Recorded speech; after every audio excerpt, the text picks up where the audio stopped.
The Longevity Lounge is proudly brought to you by AIA Australia, dedicated to helping Australians live healthier, longer, better lives. Welcome to the Longevity Lounge, a podcast, a club and an event series that seeks to uncover some of the secrets to living well and feeling younger longer. Every episode we interview a longevity legend or a health expert, from neuroscientists through to exercise physiologists, as we make sense of the emerging science behind longevity. I'm Carl Treach and I'm joined by my co-host and co-founder of the Longevity Lounge, former world Ironman champion, Guy Leach. Today we're joined by another of our longevity legends, Greg Bennett. Now, Greg is a world-renowned triathlete. His career is filled with impressive achievements, including 2 International Triathlon Union World Series titles and a Triathlon World Championship. He also represented Australia in 2004 and 2008 at the Summer Olympics. Now, post-retirement, Greg turned to motivational speaking. He's a corporate trainer and he even hosts his own podcast. He's married to US Olympic triathlete Laura Bennett, and together they're known as the world's fittest couple. Greg, welcome to the show. Thanks for having me, guys. Or the Very lounge, cool. as we call it. I love this setup. I just walked in going, you guys have dialed this in. This is awesome. I love it. This is big stuff. I'm actually thinking I've got to do something similar. You got to lift. Very cool. Yeah, 6 years you've been doing your podcast. Mate, I've been doing it a long time, and mine's audio only. Mm-hmm. My wife keeps going, you got to video these people. They're so amazing. And I'm like, well, maybe I'm just a bit lazy. I just enjoy the conversation, to be honest. And to be fair, a lot of people, when they're working out, will listen or in the car, so they're not watching, are they? They aren't, but it's funny, if I watch a Joe Rogan episode, I actually like to watch it on YouTube. I actually do like to watch, so I'm kind of like, maybe I should be doing a little bit more of what you guys have got. But this is awesome. Good on you. You can take this to the stage. I'll take it to the stage. Just package it up. So you two have you've known each other now for some time, and in fact, you probably hit the start line together at some point. 95, 6? Yeah. Leach will tell you how many times he beat me. But just the once. He actually, for a surf Ironman, he came across to triathlon. He actually did. You held your own. I did all right. Yeah, you did all right. It was a pass mark. Yeah, I wouldn't give it an 8. It was you and Guy Andrews. Yeah, Guy Andrews came over and did a couple. Yeah. Who else came later? A couple of guys did surf Ironman. Ironman Rick Pallister went from triathlon. Spot Anderson. Way long ago. Yeah, they were good. Gosh, we're aging ourselves, mate. This is 30, 40 years ago. It's awesome. So you're joining us as one of our longevity legends, someone that's had a lifetime athlete mindset. Has that carried you forward? Has it given you a platform to build upon as you age and share that knowledge with others? Yeah, I think so. I spent a long time being a professional athlete.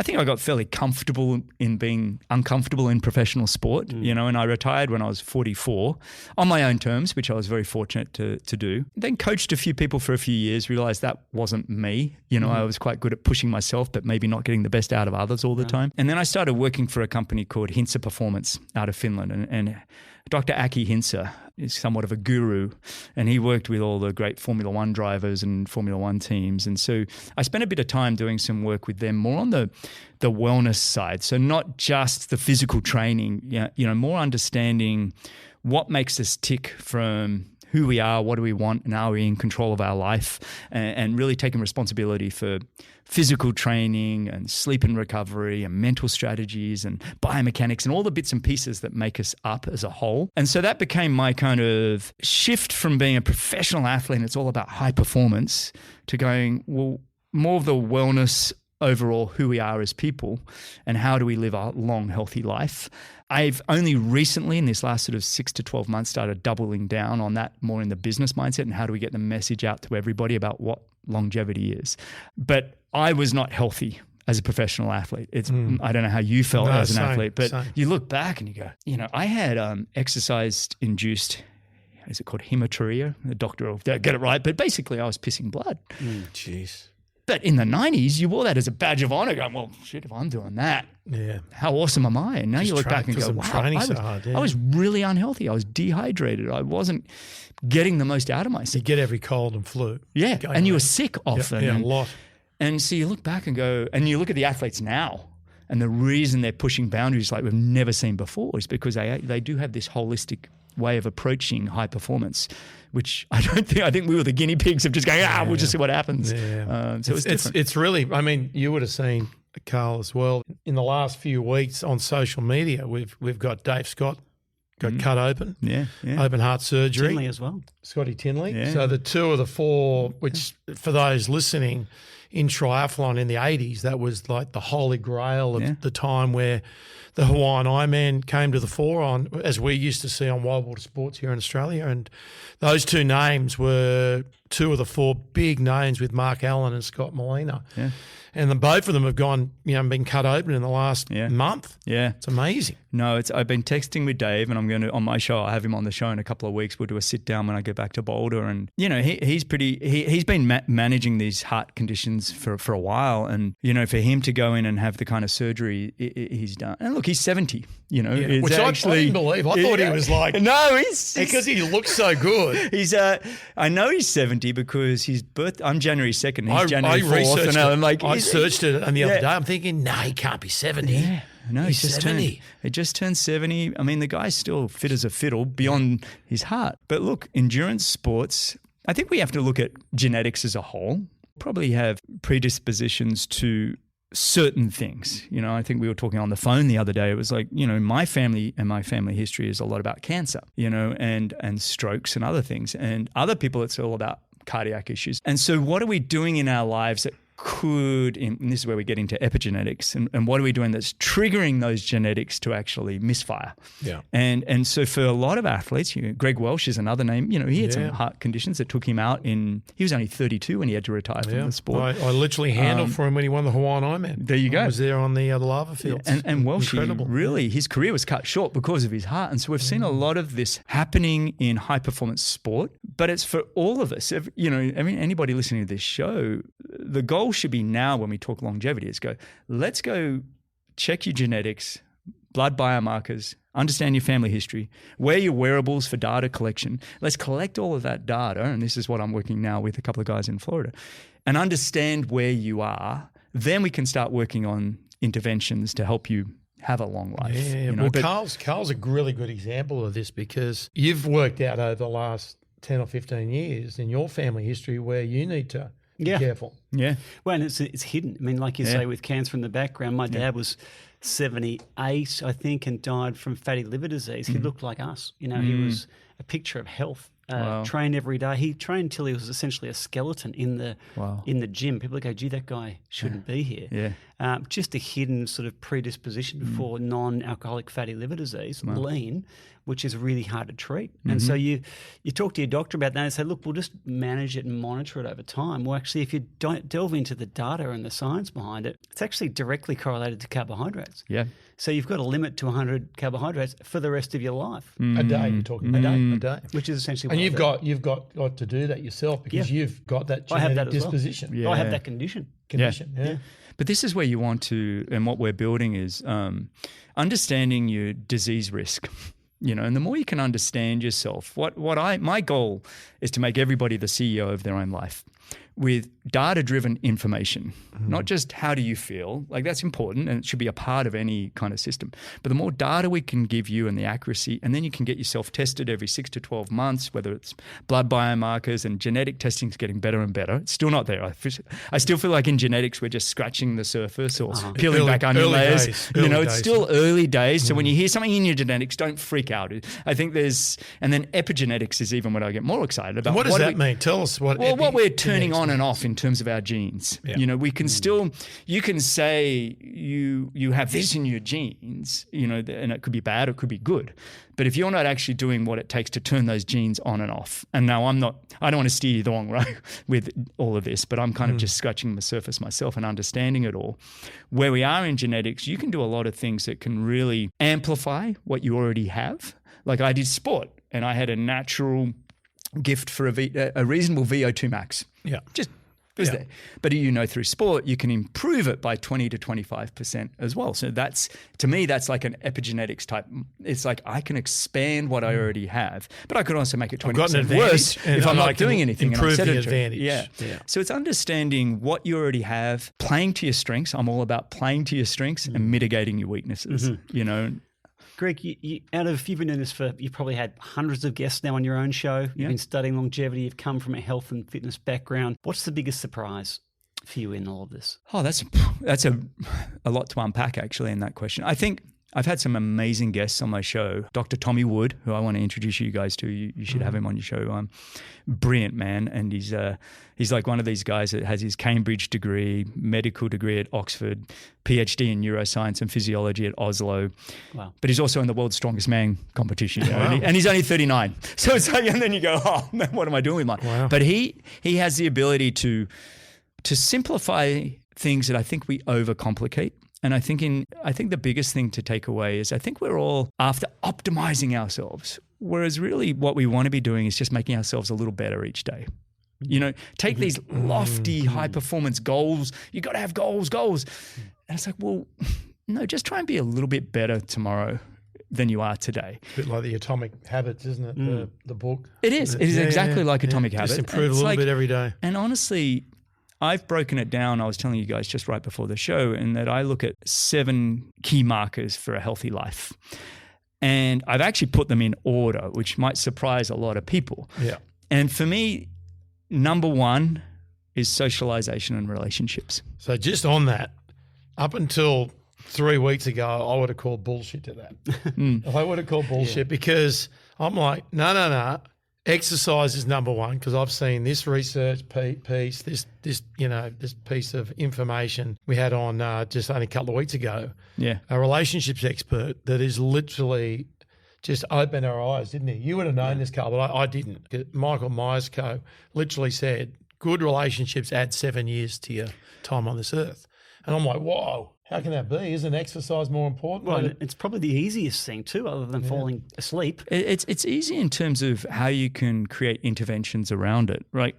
Relationships are not easy, but they are in terms of going, look, if I was to say, how can you improve your health? And I say, number 1, I want you to work on socialization and relationships. And you go, well, that's kind of easy. And so my intervention might be simply, I want you to be the person that says hello to somebody or good morning to somebody first today, right? Very simple things that you can gamify, to giving your mum a call or giving your brother a call or a best friend. And what I did, I started this year by reaching out to 20 mates and putting them on my calendar for hour conversations with no agenda. Wow. Right? Get a call? No. Well, you guys are on the agenda for, I'm going to do it every 6 months. You're on the next 20. Can you take people off your list? Of course. People are coming off all the time. That's called the dickhead policy. Yeah, no dickhead policy. Yeah.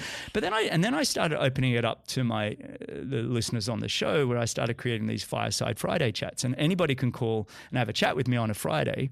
And I do 2 to 3 every Friday. I've been doing it for 6 months. So I've now done so many of these chats where I'm just chatting with random people all around the world. Wow. Everybody's at a different phase of life, from 18-year-old kids wondering what to do with their life to 78-year-old guys that are running. They did that. One mate of mine, he did this 7 marathons in 7 states in 7 days in Australia. It's a charity, really cool. And so we had a great chat.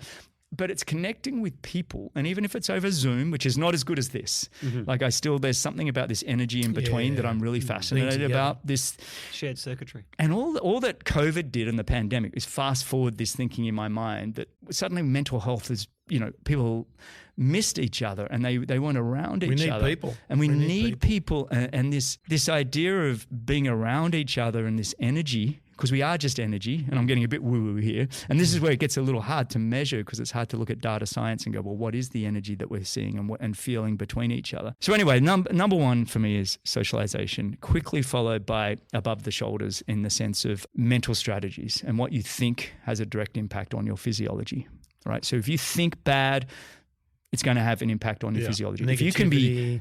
If you can get yourself to neutral, I'm not even about being positive all the time, like just get yourself out of that downward spiral of negativity, right? Just get yourself to neutral, and then that'll allow happiness and positivity to come in. So I'm not somebody who's just celebrating. You got to be positive all the time. It's like, that's exhausting, right? The David Goggins type, rah, rah, rah. And you shouldn't be happy all the time. Life was never meant to be happy all the time, but you can avoid trying to be negative. I want you to get to neutral. And what are some of the interventions that we can get you to neutral quicker? How do you react to things is really important. Can I stay with that just for a minute? So outside of this podcast, I'm the CEO of the Culture Institute. So I work with a lot of CEOs around how they bring healthy culture to life in their big organizations, largely iconic, large multinational organizations. The biggest impact that I've ever had is to help them learn to meditate. It can be Jeff Warren on the Calm app. for 10 minutes a day. It can be sending them to a Vipassana for 10 days of silence, but that is transformative. So to get them to become aware and contemplative and equanimous and balanced in the way that they see things, so they do experience that happiness and that, but they accept that it's all part of life. Where do you sit in that? Do you do that work with your clients? Mine is my biggest impact I've had on myself, which I then celebrate on the podcast and anybody I'm working with is to step outside barefoot, ground yourself, and then just practice gratitude, right? And for some people that's prayer. For me, it's gratitude, whatever it is. But I'm telling you, when you take some deep breaths and you start to just go, oh, fresh air, I've got clean running water, I've got a roof over my head and a bed. And a lot of the world don't have these things. And we just take it for granted. And then I work through going, I'm grateful for being the man that I am, and I've got all these attributes, and there's a little bit of making yourself feel good and strong about who you are and owning it like you have it already. But practicing that gratitude, getting a good slap of perspective to start every day. And as I walk inside, I say to myself, today could be your last. How do you want to live it? Yep. But I even changed that from being today could be your last. How do you want to live it? To being today could be someone close to you last day. Nice. How do you want to live it? And that changes your perspective. When you realize you could lose your wife and kids today, you could lose your mother and dad. All of a sudden, the weight of all of these other things, it puts everything back in perspective. And so I'm all about starting that, getting myself back to neutral to start the day. I'll often do it during the day several times. This takes 2 minutes. I'm not out there for 20 minutes and it's a huge thing. It's a real awareness thing, isn't it? Yeah, it is an awareness thing. I like that. You got to be aware, don't you, of like what you think and why, and just trying to get yourself into a position to think better, to have a happier outcome. Well, you're famous for never having a job. What are you now, 85? You're 85? I reckon Greg's probably the same. Hang on. There's a couple of guys here that have been trying to avoid real work for a long time. Don't just pick me out. No, but look, in all seriousness, you're very good at saying you're dead a long time. You're dead forever. Yeah. Every minute counts. Every day is meant to feel like a holiday for me. Remember, right. I've said that to you a lot of times, right? So my go is that I'm like, today at some stage I've got to feel like it's a holiday for me. Yeah. Like it's just a good day where it's like, it doesn't matter whether it's a Monday, a Saturday, whatever. For me, if I'm not doing something today that makes me feel really good, then I've got to go, what am I doing wrong? Yeah. And just listening to you two, as a commentator of humanity to some extent, I look at two people who are no doubt very individualistic, very self-focused in your sport. You had to be at the levels that you achieved. And now you've flipped it, where you're actually thinking about not just yourself and, this today could be my last day, but what can I do for others? How can I be grateful and how can I have that impact? It's a fascinating journey. It's hard, right? So when you're an elite professional athlete, and that was me for 12 years, you for 27, right? You're not a normal person. You're very self-centered. You've got to tell yourself that you're great. You've got to keep picking yourself up to try to win, and you're very selfish in what you do. And it's really easy to make a decision and say yes or no. Can you come down to the pub this afternoon at 4 and have a beer with me? No, I'm training. Can you come out tomorrow night? No, because I'll be up at 4:30 in the morning. Like, it's really, really structured and simple. Yeah. And the hard part is when you retire, to go, I can't afford to be that person anymore. That selfish, self-driven person. I've got to actually go and be like a lot more balanced in who I am. And for me, that was something that took some time, but I was very aware that I didn't want to be that person anymore. It's well said. And there are a couple of things to unpack there. I think one is, Leachy, what you're doing really well is understanding that time is your number one commodity. Owning your own time, being in control of your time and being intentional about how you use it. Now, that doesn't mean that you have to be go, go, go. Actually, owning your own time can be, I'm going to sit and just chill with my mates and have a beer or a coffee or whatever it is. Yeah. And we're just going to nothing, right? That is important, but you own it and you're intentional about it. So I love, that's how you've lived your life, is being intentional. And the second part to all of that is, yes, we lived in a world of athletes where it is about me and singular focus. And then realizing you come out of that and going, actually the greatest gift if you want happiness, it's not about individualism or it's about giving. It's about being kind to others. It's about being a dad and raising children. It's about giving of yourself to others. If you're depressed and things are tough right now, go do something for somebody else that's kind, just in a moment. And if you do those things, I really feel like your life will transform really quickly by just being useful. Like Arnold Schwarzenegger, I love his, recent book. I don't know if you read it, Be Useful. He's right. Yeah. We don't need, it's talking specifically to men, we don't need more men just to hang out. If you're not being useful or valued to society, you got to step up your game. We need people to add value. And that can be being a dad, being somebody that just holds a door open for somebody. It can be small. And doing those little things well, often it adds up. Now, Greg, I want to steer us back to your 7 pillars. I know we Yeah. and No, we no. will continually get. You're at point 2. No, but that was important to talk about time as your number one commodity, because I think that does overarch everything. But so yes, I started socialization and relationships, then mental strategies, and whether it be meditation or whatever. Number 3 is physical training and looking at your VO2 max, your strength, your aerobic conditioning, and just topping those things up. It doesn't have to be as much as everything. And that can be movement, right? For people, like we can go back for to a basics. Walk. Go for a walk. Incidental, movement. Yes, Yeah. I couldn't agree more. I think this has been the other problem with the fitness industry. We get It's too like push. we get too serious about it. It's like just go out and just move around. Go for a walk with your friend or whatever it is. In fact, when I had Dr. Tommy Wood on, we were talking about what's the greatest thing for your brain, and learning to dance was number 1. Wow. Out of everything you can do. 1, because you've got the music, which stimulates the brain. You're learning steps. So don't just dance to music. Go learn steps. Coordination. It's got socialization. It's got physical training. It's got so much apart that actually all of us should be, as we age, should be considering learning to dance. And I haven't done it with my wife yet. She's like, yeah, it sounds great. I'm like, But it is something that as we age, people that want to avoid dementia and Alzheimer's, it's actually it's been shown, learning to dance is a big one.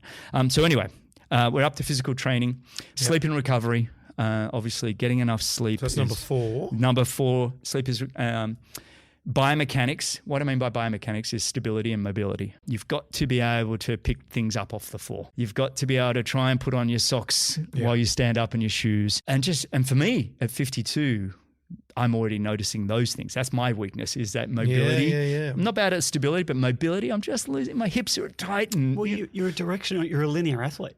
Everything you've done has been swimming. Straightforward. And I have a very tight fascial system, which is great for recoil effect. That's why I was able to generate a fair bit of power running and biking. But as I'm getting older and that it dehydrates around So that was a really important one. So that whole balance and just, staying on your feet as you get older, and osteoporosis and these chalky bones syndrome comes in. One fall for someone living alone when they're older. Yeah. If they go into hospital, the stats are frightening on how long they live past that time in hospital. It's like really alarming. Yeah. So for me, like to add on to what you're talking about with dancing, for me, I go and do Pilates on a reformer machine once or twice a week, and that brings in movement, twisting and turning, but we're under strain. Okay, so maybe that's what I should be doing. You should. Yeah, no, I need to do something. It's one of those things, you always, like this morning I ran the stairs at Balmoral and I loved it. VO2 max, 2-minute all out work. I love it. It's linear again though, right? Right? So I want to do that because that's where my genetics want me to go, but I've got to mitigate my weaknesses, which is, hey, I can't keep asking my wife to pick things up on the floor because I'm like, that's right. You need to go do the things. So the Pilates reformer, and there'll be a stack of them over in Florida where you live. Yeah. That's the new way. That's like active physio in a lot of ways. Yeah, I like that. When I started doing that, lower back stopped hurting and aching, and it literally balances out your body and you work out where your weaknesses are. It tells you. I love that. Tells you straight out. So so give that one a go. So that's number 5. Number 6 is nutrition. And it's not to say it's not important. It's on my list. It's important. I think we were talking right before we hit the record button is I think sometimes we put nutrition so high up on the chart. My point is just with nutrition, just remove the bad. So try and remove your processed foods and your preservatives, and you know what they are. We know that. Yeah, we're not stupid. Reduce them the best you can. Then when it comes to fat versus protein versus carbohydrate, just get a sense of how you feel. Listen to how your body feels on certain foods. And I think it was Peter Attia or one of them said, you can have a good nutrition and get yourself to neutral. A great nutrition doesn't take you much past neutral. Whereas when you look at physical training and some of the others, they'll take you neutral and go beyond. And that's why it's like they higher on my list. Whereas nutrition, it's kind of like, look, let's just get you to a basic level of nutrition that, the calories that you're getting, if you can afford organic and do it, great. If you can afford wild fish and everything rather than farm, try and do it. Like, try and do these things. Eat clean and don't eat too much. Yeah. And just, you know that too much ice cream is no good. But enjoy your life too, right? Eat some more fruit. I enjoy having a beer every now and then. I'm going to throw a spanner in this a little bit. So I know that you would put nutrition higher up than number 6. Yeah, all right. This is hurting you here. Yeah. And so would my wife, Laura. We debate this stuff. Yeah. So it is debatable. There is no perfect number yet.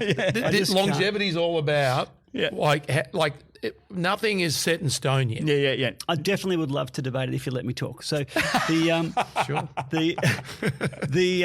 The evidence around sugar, from David Gillespie's work, Sweet Poison, all the way through to the neurological findings now around Alzheimer's and sugar correlation. Yeah. I don't think it's okay anymore to say everything in moderation. Yeah. Personally, I say that's fine.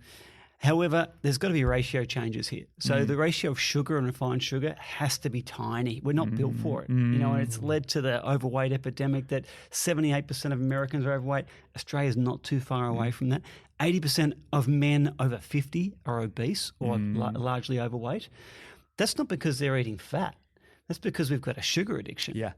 And so those things really need to be called out. Yeah, and I think what I'm trying to say with nutrition being number 6 on the list is not to say that it's off the list. It's there. My point is educate yourself on what to remove from your diet and then just do the best you can. I think the reason why I'm pointing out, I feel like we're being yelled at from nutritionists and dietitians. And me. And everybody's telling us. But you've got to eat well, right? Because of your genetic background as well. So for you, it's a lot more serious than for others with the carbohydrate issue you've got. But if you look at longevity, right, specifically, the longest living men are lean. Yeah. There's no fat old guys. They're skinny. Yeah. No, and look, I think if you're going to have more sugar in your diet than what you're suggesting, then physical movement, getting yourself out there and moving can negate some of the things that are happening. Sure. Right? So if you're sedentary and you're eating poor, it's all just going to compound. It's like we love watching our stock market compound and going up. Well, it's the same with our health. If you look at ourselves as though we're individual stocks, it's like, well, what makes that stock go up and down? How do we have that compounding effect, both bad and good? And honestly, I think if you look at, sugar is, if you're a high-performing athlete and you're training 5-6 hours a day and you've just got a burning machine in there, it's just like, just give me anything, like pouring it in to some degree, it's going to have less impact than if you're doing nothing. And I got hooked on sugar based on being an athlete and doing that until, people like Carl said, listen, Leachy, you are having way too much sugar. Yeah. 12 musk sticks for it's an addiction. Man. It's an addiction. It is, and it's hard to get off. But the thing is, when you do get off it, you're literally, if you put that in front of me now, I'd feel sick. Yes, eating 2 or 3 of them. Yeah. So you do adapt and change pretty quickly. But you've got to have the strength to go, that's off the table. Where are you guys with caffeine? I'm a 2 coffee a day person. I'll drink a glass of water with vitamins to start the day before I even touch a coffee. So I'll do that. That's me. So because I'm very dialed into liver health particularly, coffee's really good for your liver because personally that's my weakness. So I would have 5 coffees a day, probably 3 of those caffeinated and 2 decaffeinated. Okay, yeah. And I think, look, this is an interesting one. It's like there's a joy to a coffee that we don't account for, right? Again, above the shoulders, below the shoulders. I even with the guys that I'm working with in Florida as we're building this new company, I'm very much coming as the above the shoulders and they're coming from the below. And it's great. We can have these conversations. And we even got to the point and said, look, we love our coffee so much, let's not do any homework on it because let's not ruin it for each other, right? And you get to that a little bit where you're kind of like, I don't want to ruin everything. And it's not ruining, it's trying to understand how you feel individually. And again, like I said earlier, I want you to be the CEO of your life. I want you to understand your data and how do you feel having those 3 coffees and 2 decaffeinated? How do you feel? This program is proudly brought to you by Ascend Performance Collagen Protein. Ascend Performance Collagen Protein uses the highest quality ingredients, is dairy-free and tastes great. Each serve contains 25 grams of protein and includes Tenderfort for joint and ligament support, as well as Gut Matrix to help support a healthy and diverse gut microbiome using a unique combination of pre, pro, and postbiotic ingredients. To find out more or purchase, go to ascendperformance.com.au. right? It's so critical. I've sat in the sauna so many times with these guys at the Lifetime gym we have in Florida. It's awesome, actually.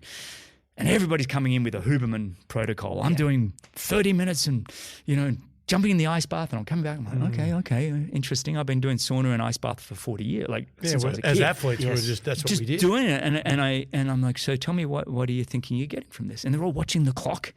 I'm like, well, hang on. Today the sauna's at 180. Yesterday it was 205 Fahrenheit, so 80 Celsius. Yeah. And I said, look, when it's 205, I love it because I'm on a time constraint.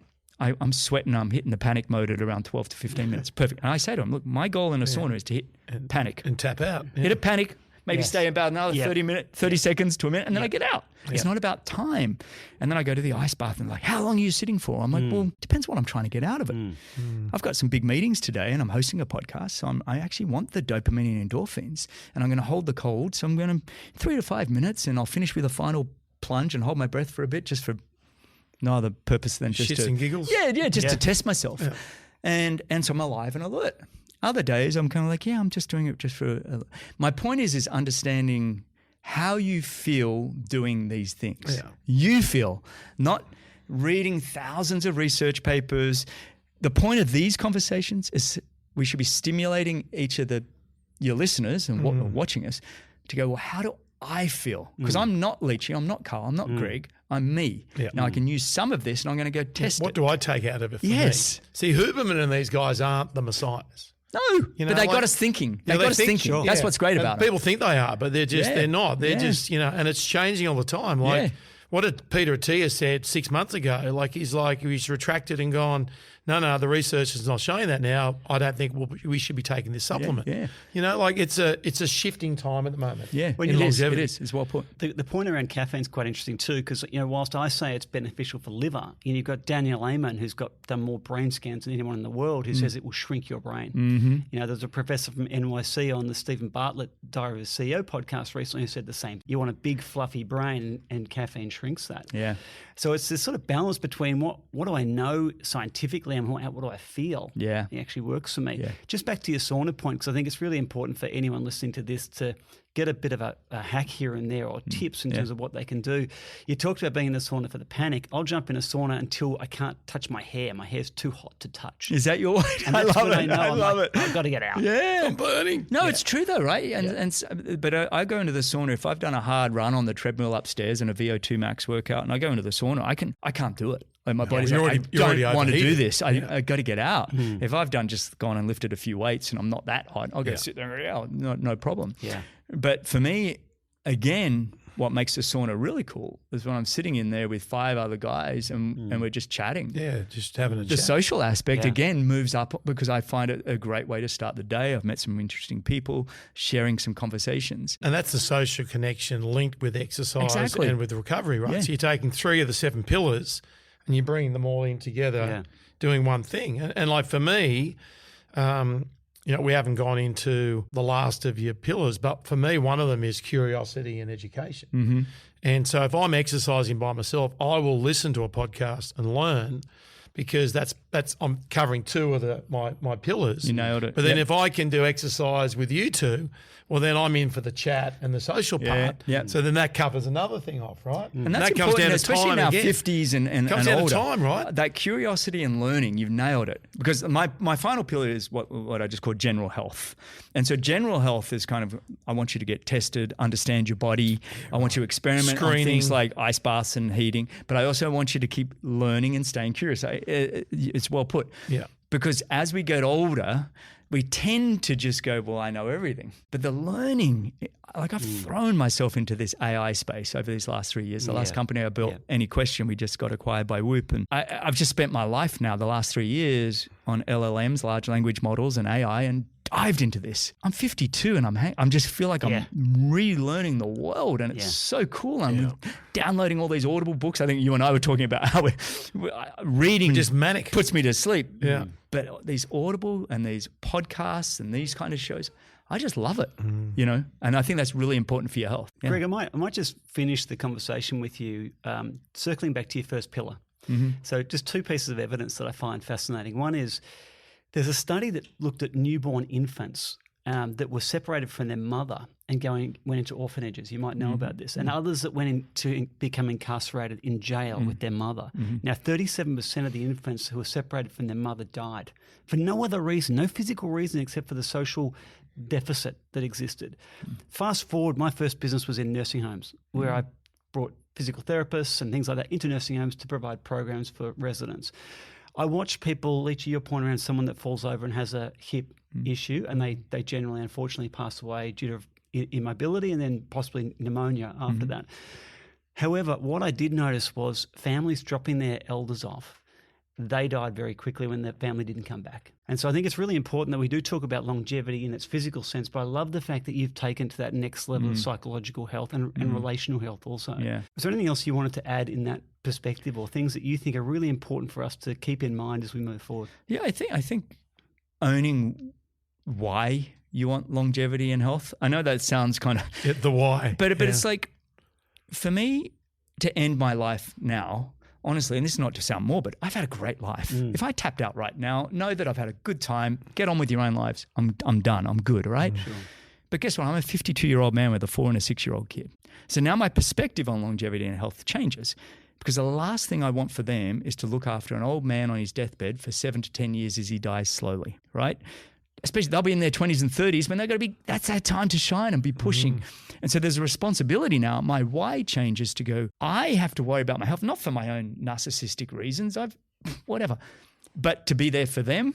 And so I'm not a burden to them later. And so anybody that's watching your show should be asking yourself, why do I care about longevity and health? Because often it needs to be a bigger reason than just going, I want to look good in the mirror. Great, good on you, whatever. But doing it for something bigger than yourself is, I think, really important. And for me, that was the number one reason I even wanted to go into this space even more so. I want to be there as a good dad for my kids and not have them responsible for me later on. It seems like when you did triathlon, your why for doing that was strong because you did 27 years at it. Yeah.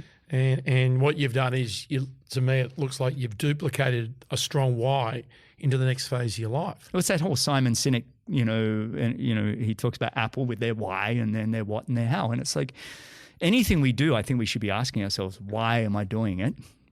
Who am I? What do I want? Why am I doing something? And then we can start looking at all the 7 pillars of what I'm terming the 7 pillars of longevity and health. But until you identify your why, until you take control of your time and own that, and live life intentionally, and then you can start working on all these interventions and everything else.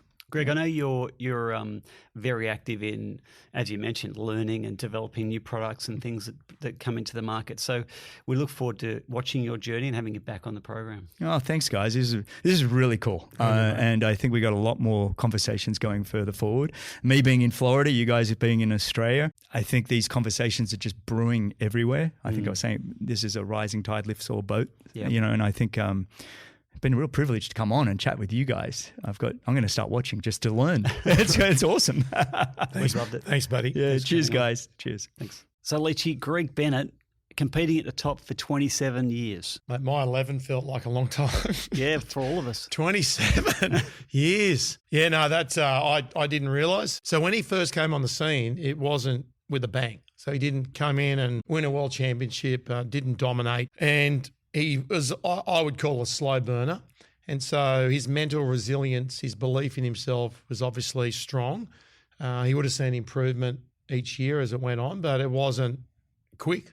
And he won a World Cup and was a winner and sort of top of the tree well down those 27 years. It's amazing. Leachy, I remember watching on Channel 10, you were paddling. I think I was keen to know which stage of your career this was. You had a helmet on your head with a camera on, because back then you had to wear like a GoPro helmet, and you looked ridiculous. Yeah. But you might have been at Portsea, you could have been at Freshwater. It was Freshwater. I know where you're going with this. Were you finished? Were you retired?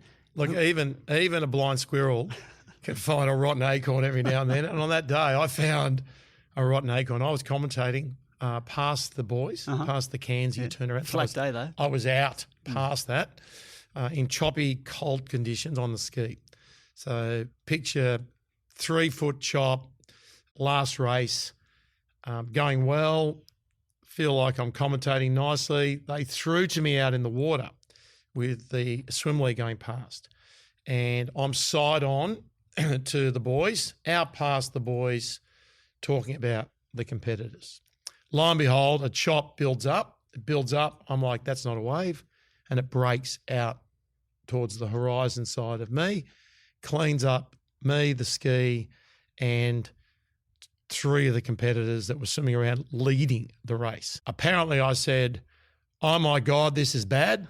And then the wave hit me and the rest was history. And did your ski clean up the actual competitors and interfere with the result? They had to start the race again. Oh, gee, you never worked again on television, did you? That was it for my career. Yeah. Hence why we started a podcast. That's right. Well, was that before? This is going so well too. Was that after? Just quietly. You were on Survivor and got booted off too, right? Was that after or before that? No, that was. Geez, let's move on to Greg Bennett. So, listen, Greg Bennett, yes, he inspired me to go and look at how much exercise is enough and what does it do for your longevity and lifespan. And I came across a very recent substantial piece of research in the Journal of Circulation. 116,221 adults surveyed over 30 years. This is essentially what it found. It found that if you exercise 2 to 4 days, around 300 to 600 minutes a week, you are going to reduce your all-cause mortality, so dying from anything, around 31%. Now, he would have done a lot more than 300 to 600 minutes a week. Really? Yeah. If you were doing... He can't die. He may never die. He may never die. He looked terrific when he was here. Beautiful. He looked great. Yeah. I don't know about that, but... Yeah, maybe not beautiful. So 600 minutes plus, you go up to 42% mortality reduction. Mm-hmm. So you're almost halving your all-cause mortality reduction by doing 600 minutes. Now, that's a lot of time. That's a lot of time. So does that take in consideration your genetics? Like, so someone would have a better genetic disposition to someone else. It doesn't matter because they've huge sample size. It's a huge over a long period of time. Yeah. So we're talking how many minutes to get 600 plus a week? So that's 90. So it's an hour and a half of exercise a week. Now, a day. Would they count brisk walking, where you're puffing when you walk? They said zone 2. So it is the talk test. So yes, you want to be. Your heart rate's elevated. So I couldn't walk with you and just have a stroll. That wouldn't count as your minutes. But if we were walking, power walking or up hills and we're puffing a bit. Well, it depends. That counts. So if you're talking to me, I'm exhausted listening. So for me, yes, it counts. You're just on fire this morning, aren't you? Now let's get back to Greg. You've obviously rehearsed some of these because you're not that funny normally. So let's get back to Greg. Greg had his way of being, which I found really interesting as well. Everything from gratitude through to the practices that he engaged in socially. He's given it a lot of thought, hasn't he? So the time with him went really quickly. Good conversationalist, knows longevity backwards. But the socialisation and the relationships part, which he had as number one, it's been coming through with people. We've had experts on the chair here, and he was exactly the same. And the fact that he gamified that part of it, I thought was really interesting. That he picked 20 friends he hasn't spoken to for a long time, and he listed those down and was going to give them a call regularly to have a chat.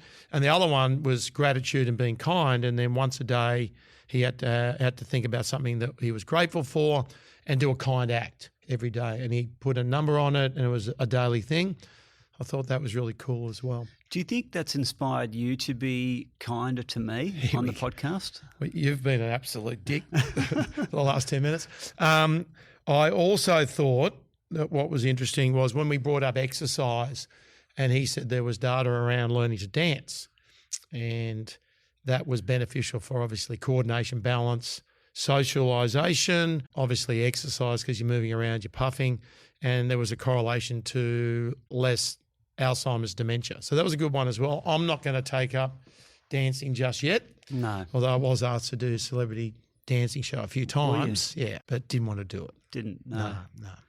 Not for me. I could see you being the host of that more than the dancing guy. That would be better. I don't think I'm uncoordinated, but I don't think I've got a natural flair for dancing. No, you're surprisingly coordinated. For a guy who's but, run a lot, swum a lot. I've seen you catch a ball and you're okay at it. Is this going anywhere? Not really, no. I'm not used to you actually giving me a compliment. The main thing is you never know which way I'm going to go. So so I'm a bit nervous. Now, is there anything else on Greg Bennett before we wrap up? Greg Bennett, I got to say I liked him. Immediately, he's one of the 20 that I'm going to call. He's never going to answer, but I'm going to call him anyway. He's very likeable. Very likeable, Very likeable. He did talk about negativity bias, and I spent a lot of time talking about that myself, which is we all have, because we are humans that have always initially and always sought to survive, we look for threat and we have anxiety around that. And different people have different levels of negativity bias. So some of us are more biased for negativity, but all of us have actually a bias towards negativity to stay safe. So he became very aware of that, obviously, and he's looking to counterbalance that.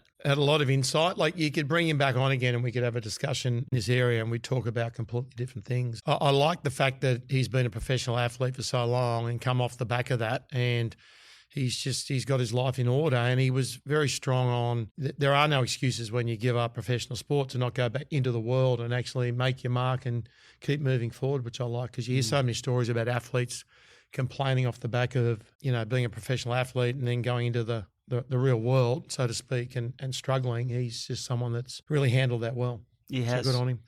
How do you think you're going with that? Struggling. I'm here with you in a podcast. And that's all we have time for. Thanks, Leachy. Yeah, no, it's been a pleasure.